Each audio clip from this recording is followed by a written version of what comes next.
Hello viewers, welcome. आज हम discuss करने वाले हैं हैम्लेट के मैडनेस के बारे में, हैम्लेट के पागलपन के बारे में। जो शेक्सपियर का फेमस प्ले है हैम्लेट, उसमें हैम्लेट का जो मैडनेस है वो रियल था, सच था या फिर बनावटी था, अनरियल था, ये हम डिस्कस करेंगे। So let's get started. Introduction.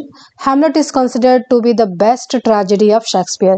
तो शेक्सपियर ने जितने भी ट्रेजेडीज लिखी हैं, ग्रेट ग्रेट ट्रेजेडीज लिखी हैं, स्पेशली उनकी 4 ट्रेजेडीज बहुत ही फेमस हैं। जैसे कि हैम्लेट है, ओथेलो है, मैकबेथ है, किंग लियर, 4 फेमस ट्रेजेडी के रूप में जाना जाता है।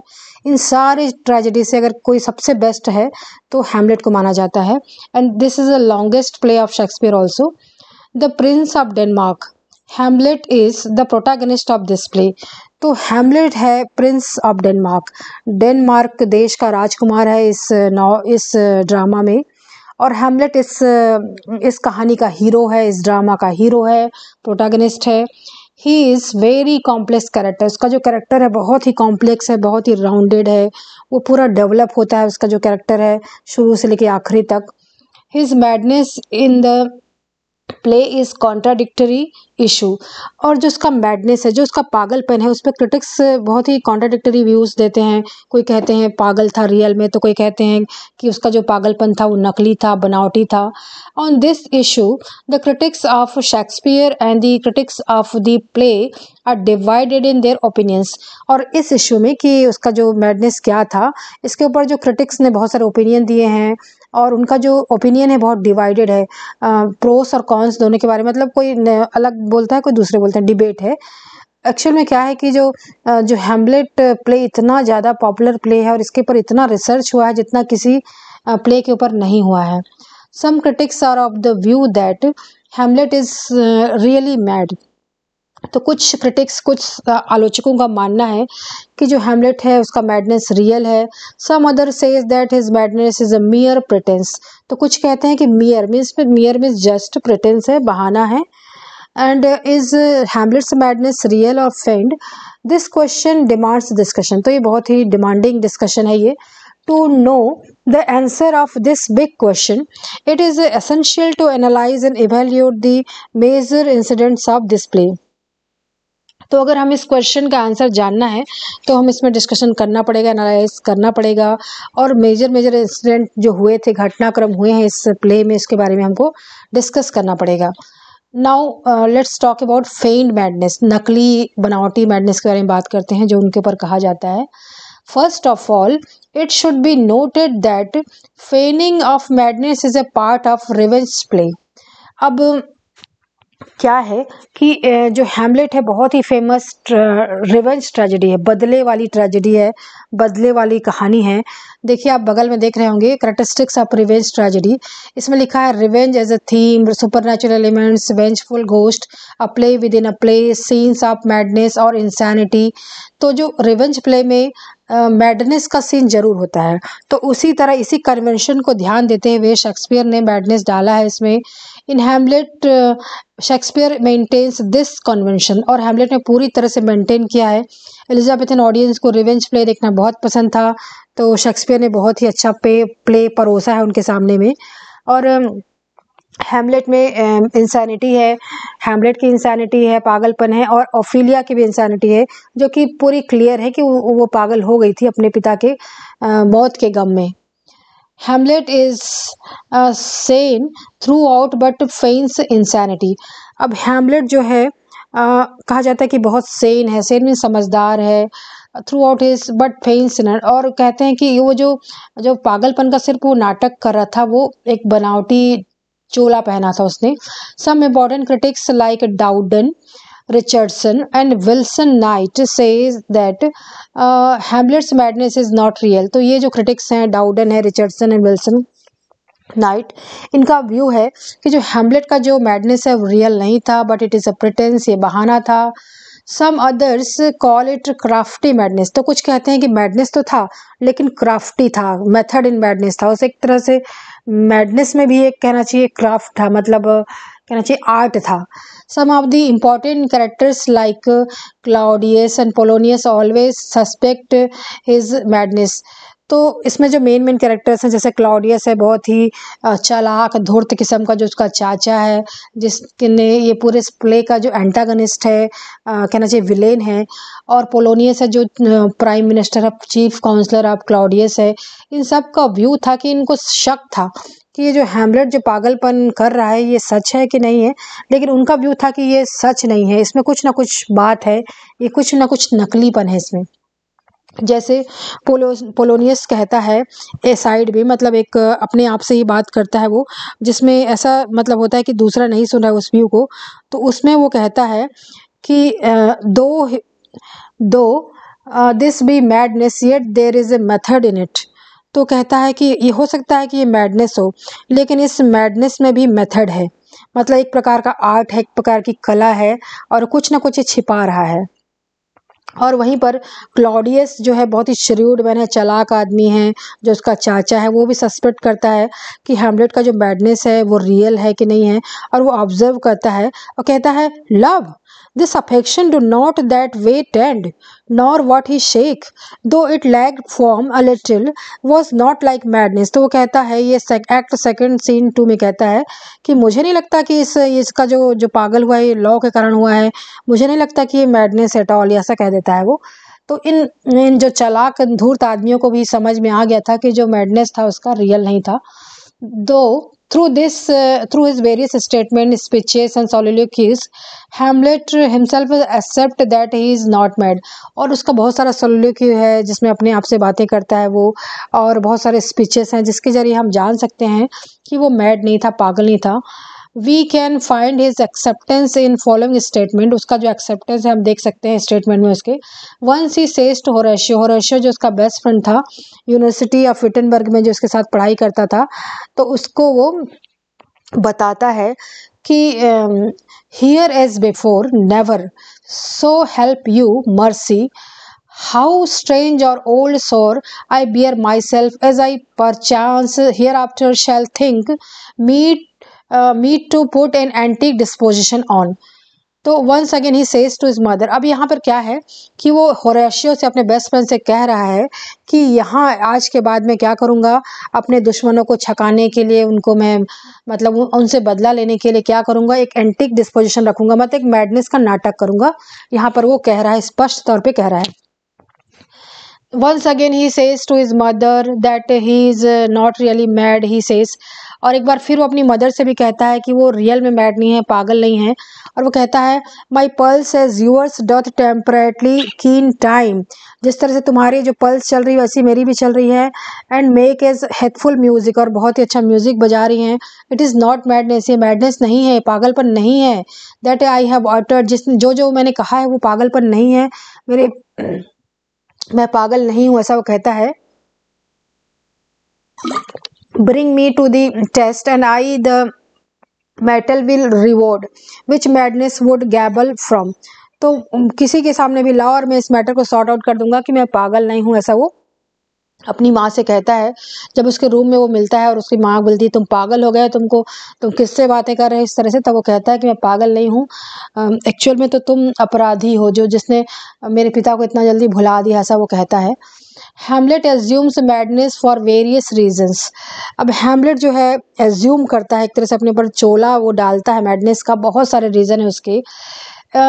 It is a defensive apparatus है, ये डिफेंसिव है, एक तरह से रक्षा कवच है उसका, अपरेटस है, ताकि वो अपने दुश्मनों से बदला ले सके, अपने चचा क्लॉडियस से बदला ले सके, क्योंकि उसका जो चाचा है वो और कोई नहीं बल्कि इस पूरे डेनमार्क का राजा है, और राजा से उसको निपटना है, राजा से उसे अपने पिता की मौत का बदला लेना है, तो जिसे उतना आसान नहीं है। जिस राजा ने उसके फादर की सोते हुए डेथ मतलब कहना मर्डर कर दिया है, उससे निपटना आसान नहीं था, सो इसने ऐसा किया। It is to shift all suspicion from him. और ऐसा इसलिए किया ताकि उसका जो पूरा सस्पिशन है, पूरा का पूरा शक है, उससे हट जाए और लगे पागल क्या कर पाएगा, ऐसा लगे करके ऐसा किया गया है। It is a defensive apparatus. और ये जो अपरेटस है, ये जो अपरेटस जो अपनाया गया है वो बहुत ही डिफेंसिव है। And it is to shift all suspicion from him. और ये जो सस्पिशन है, पूरा का पूरा जो शक है, वो उससे हटाने के लिए, शक के लिए किया गया है ये। और thus he assumes the madness in order to befool his uncle and other enemies. तो अपने अंकल को बिफूल करने के लिए, मूर्ख बनाने के लिए, और जो उसके जो एनिमीज है उनको मूर्ख बनाने के लिए उसने ऐसा किया है। नाउ रियल मैडनेस, ऐसे भी तर्क दिए जाते हैं कि जो उसका जो मैडनेस है वो रियल था, सच में वो पागल था। कुछ क्रिटिक्स ऐसा भी कहते हैं। Some important critics are of the opinion that Hamlet's madness is not feigned. लेकिन कुछ क्रिटिक्स का ये ओपिनियन है, ये उसका उनकी राय है कि जो हैमलेट का जो मैडनेस था वो रियल नहीं था। दे से रियल था, but they say that Hamlet is actually mad. वो कहते हैं कि हैमलेट तो बिल्कुल ही पागल था, एक्चुअल में पागल था। According to them, if he feigns madness in the beginning, he becomes actually mad later on. वो कहते हैं कि हो सकता है कि शुरुआत में उसने मैडनेस होने का नाटक किया, मैड होने का नाटक किया, लेकिन कहानी के आखिरी आते वो एक्चुअल में मैड हो चुका था, पागल हो चुका था। Such critics have some ground for their belief.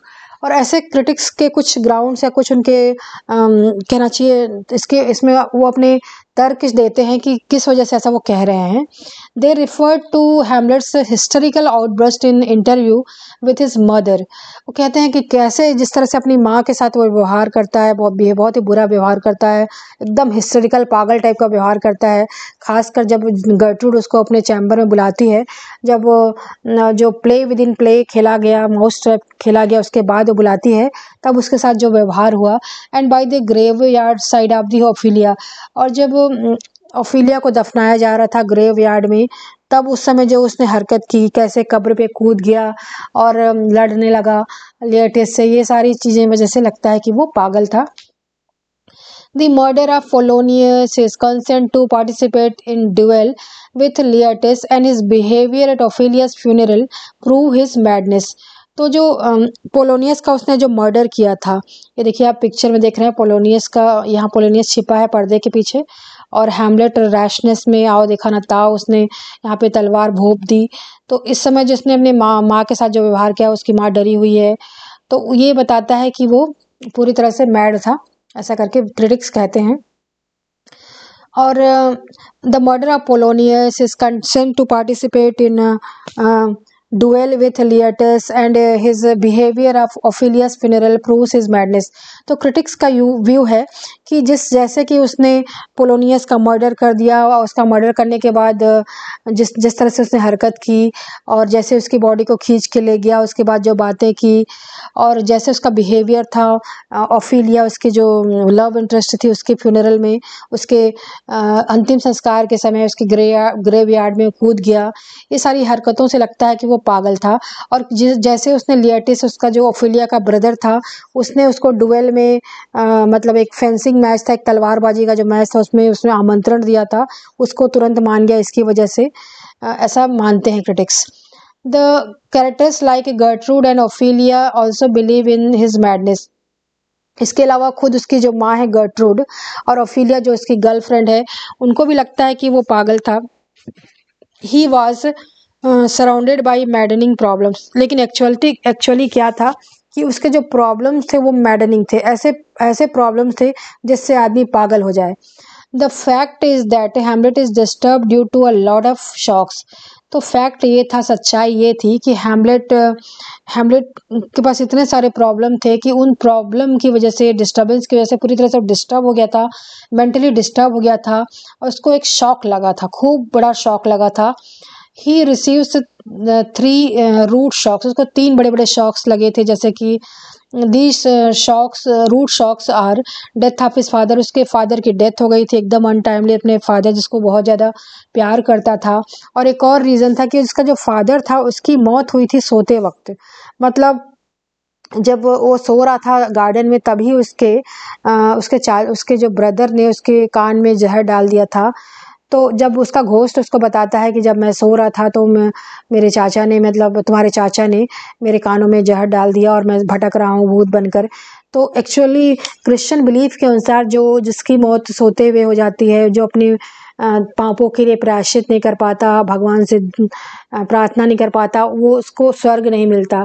तो ये सब वजह से उसको बहुत ज़्यादा दुख था कि उसके फादर को हेवन नसीब नहीं हुआ। द हैस्टी री मैरिज ऑफ हिज मदर, और उसके जो मदर ने एकदम हैस्टली री मैरिज कर लिया, तुरंत ही शादी कर ली। और शादी भी किससे करी? Brother in law. Imagine, brother in law से शादी कर ली। सो उसके अनुसार वो इंसेस्ट था। इंसेस्ट मीन्स अनैतिक संबंध, जो ब्लड रिलेशन में इस तरह से जो होता है, तो उसको पसंद नहीं था उसको, हैमलेट को।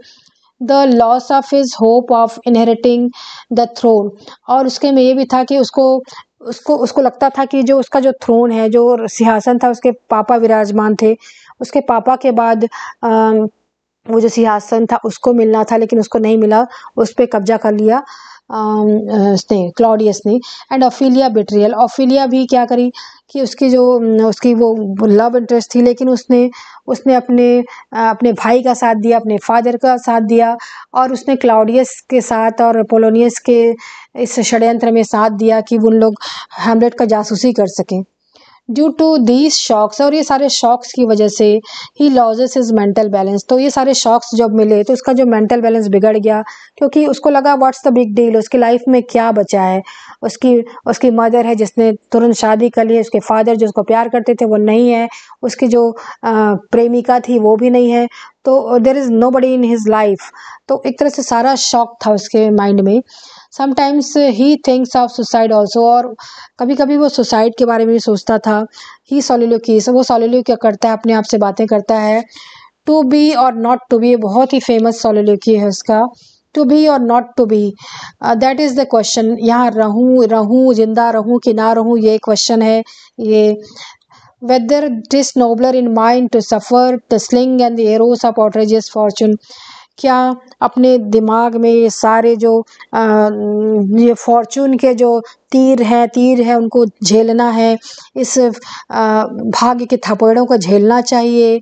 To take arms against a sea of troubles and by opposing end them, या फिर इन ट्रबल्स के सी को, इन समस्याओं के रूपी सागर को ख़त्म कर देना चाहिए, ऐसा वो सोचता है। Then this is a very famous soliloquy. It is from Act 3 Scene 1.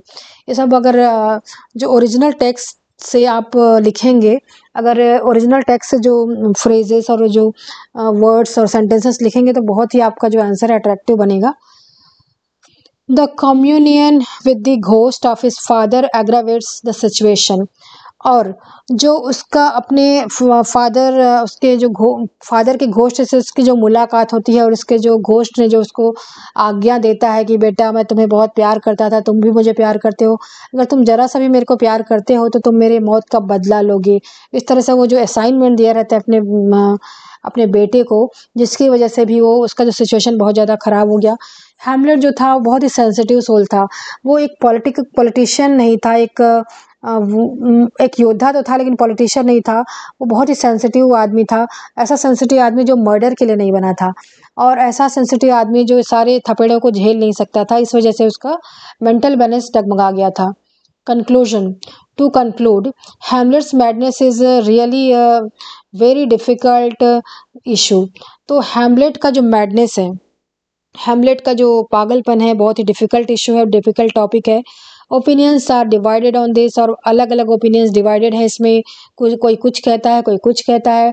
Sometimes Hamlet appears as a sane, कभी कभी वो तो समझदार दिखता है, जान पड़ता है। And at the same time he appears insane also, लेकिन उसी समय वो पागल भी दिखता है, इंसान दिखता है, बिल्कुल भी समझदार नहीं लगता। But when we minutely observe, लेकिन जब हम माइन्यूटली ऑब्जर्व करते हैं, बहुत ही गहराई में देखते हैं, we find that his madness is not real, तो देखते हैं कि उसका जो मैडनेस है, उसका जो पागलपन है, रियल नहीं था। On certain occasions he does appear to be almost crazy, कभी कभी तो ऐसा लगता था कि बिल्कुल ही पागल है, बिल्कुल ही पागलपन की हरकत करता था कुछ ओकेजन में। But it can be explained as a result of an excess bitterness of and melancholy, लेकिन इस बात का भी एक्सप्लेनेशन हम दे सकते हैं कि ये जो उसकी जो हरकतें थी, इसका कारण था कि बिटरनेस, बहुत ज़्यादा कड़वाहट, ज़िंदगी में बहुत ज़्यादा कड़वाहट, भाग्य के थपेड़े, मेलांकली, दुख, ये सारा रीज़न था जिसकी वजह से अपने आप को अकेला पा रहा था, और इनसे वो निपट नहीं पा रहा था सारे झंझटों से, तो वो मेंटली डिस्टर्ब हो गया था। It is not indicative of madness. ये मैडनेस नहीं है, लेकिन एक तरह से मेंटल डिस्टर्बेंस था। हैमलेट्स मैडनेस इज फेंड, उसका जो मैडनेस है वो फेंड था, मतलब बनावटी था। It is a kind of defence mechanism, एक डिफेंस मैकेनिज्म था, एक सुरक्षा कवच, एक डिफेंस जो उसने अख्तियार किया था अपने एनिमी के विरुद्ध में। His madness has a touch of wisdom, उसके मैडनेस में भी विजडम था, एक बुद्धिमता थी, एंड मेथड था, एक आर्ट था, एक तरीका था। जब भी वो अपने दोस्त होरेशियो से बात करता था, बहुत ही समझदारी से बात करता था, जरा सा भी मैडनेस के कोई लक्षण नहीं थे उस समय। और ऐसे लोगों से बात करता था जैसे एक्टर से बात करता है, प्लेइंग जो एक्टर्स रहते हैं, तो उनसे भी वैसे बहुत ही अच्छे से बात करता है वो।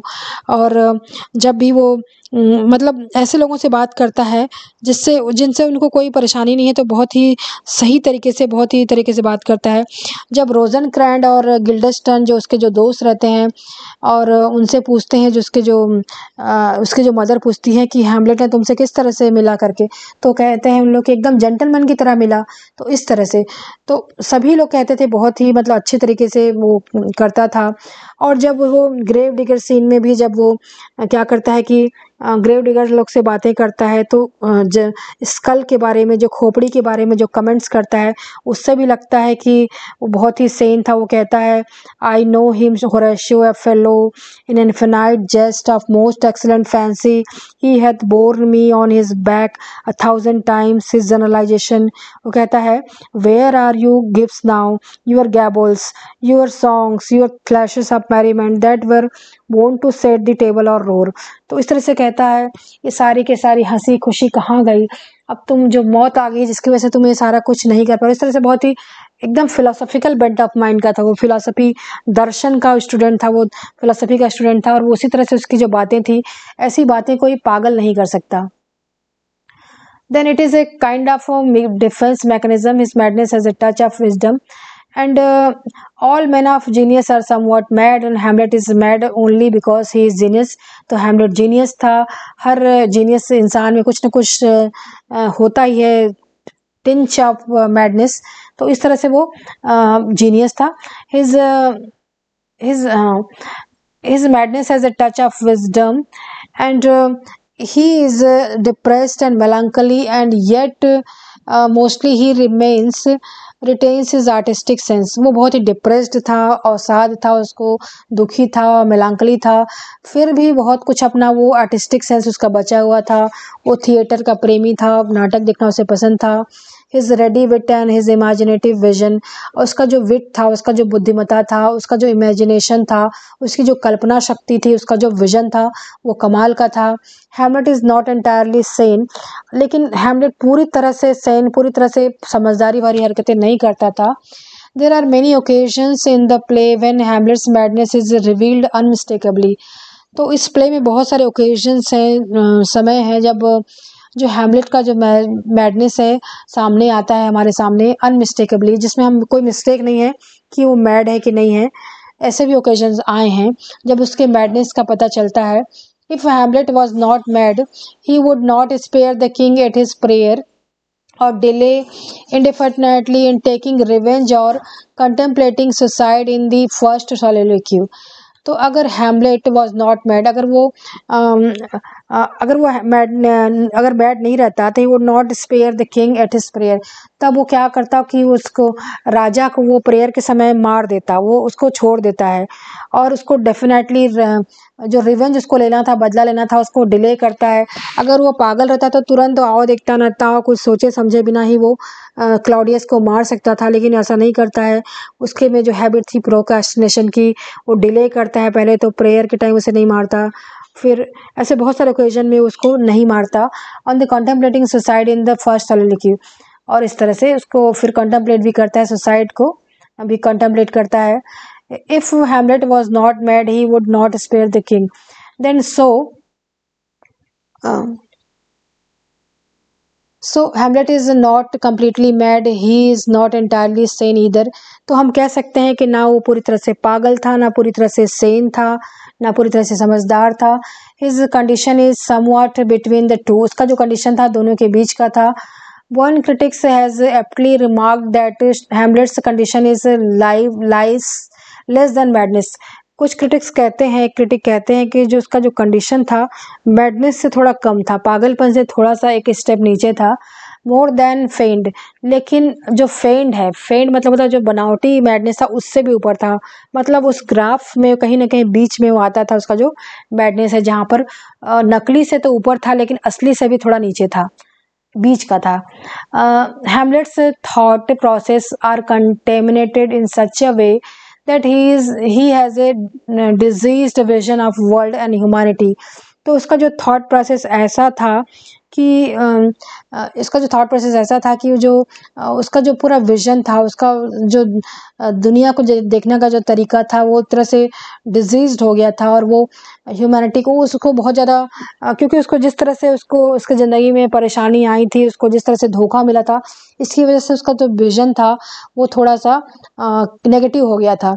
ही thinks that the whole world is full of fables in his deranged mind. तो अपने जो डिस्टर्ब माइंड में वो सोचता था कि पूरा जो वर्ल्ड है, पूरी जो दुनिया है एविल से भरी हुई है, बुराइयों से भरी हुई है।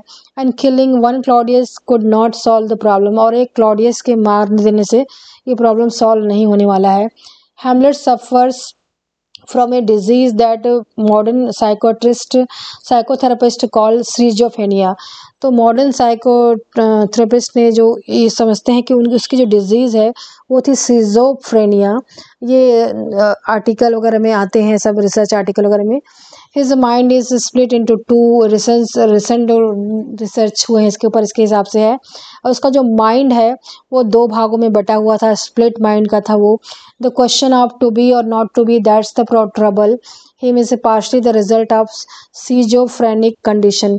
तो उसका जो क्वेश्चन था, उसके जो लाइफ का जो क्वेश्चन था कि टू बी और नॉट टू बी, वो इसी ट्रबल का नतीजा था, इसी परेशानी का नतीजा था। और ये जो उसका जो कंडीशन था, इसकी जो स्थिति थी, परिस्थिति थी, वो थी schizophrenic condition. Although he pretend to be a madman on the conscious level, deep down his psyche Hamlet is tainted with a incurable spiritual madness। तो वो एक तरह से मैडनेस का वो नाटक कर रहा था कॉन्शियस लेवल में, लेकिन डीप डाउन उसका जो कॉन्शियसनेस था, उसका जो माइंड था, उसमें कहीं ना कहीं एक स्पिरिचुअल मैडनेस थी। स्पिरिचुअल मतलब वो एकदम परेशान हो गया था अपने सिचुएशन से, इस तरह से उसका कंडीशन था। सो आई होप आपको ये सारा का सारा ठीक लगा होगा और आपको हेल्पफुल होगा आपको ये content. And if so then like my video. Thank you so much.